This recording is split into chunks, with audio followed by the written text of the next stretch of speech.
What's up, everyone? In this video, we're going to be doing the weekly recap of the stat modeling program. The market did pretty dang good this week. A bunch of stocks blasted to the upside. We can see the SPY right here on the chart was very green, to say the least. It did pull back a little bit on Friday, but overall it was pretty green. Looking at the plays from this week, Tom closed out of his CCL play at a pretty great time. He did an absolutely amazing job with that, so that was actually really awesome. He actually closed out of the second half of his play basically right at the high. He closed out of it on the 20th, and then it fell ever since. So that was pretty awesome.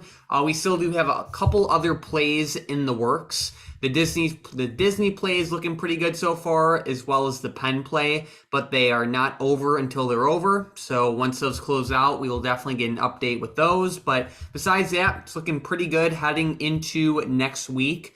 Next week will be one of the biggest weeks of the entire year, as we have a bunch of gigantic companies reporting earnings, along with a FOMC meeting. So we have Powell speaking, likely an interest rate hike. And then on top of that, we also have Q2 GDP. So next week is going to be giant.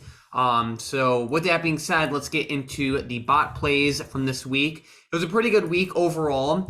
Friday was a dud play, along with, I would also say Tuesday was a dud play. The rest of the plays were pretty dang good. Monday's Shopify play popped for 40%.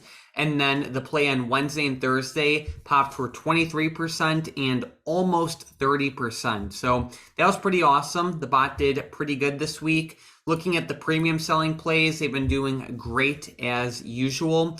Shorting puts in this market is still pretty good.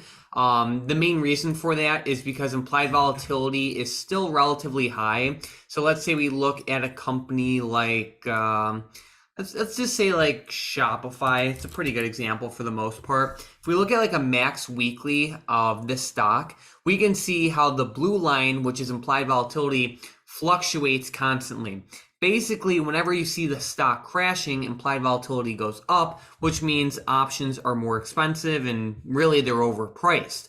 We can see the blue line is still high right now, but likely that will turn over at some point over the next couple weeks. When that does turn over, the options won't be as overpriced, so the risk-reward situation that we currently have for short put options won't be as great as it is now. So the short put strategy is still awesome right now, but likely the amazing opportunity will be gone in a couple weeks. So definitely check out that premium selling channel. It's awesome, and it's one of my favorite strategies. Definitely check it out. Besides that, we're set for a ton of volatility next week, so be prepared for that. And if you have any questions, let me know in the comments down below, but have a great weekend.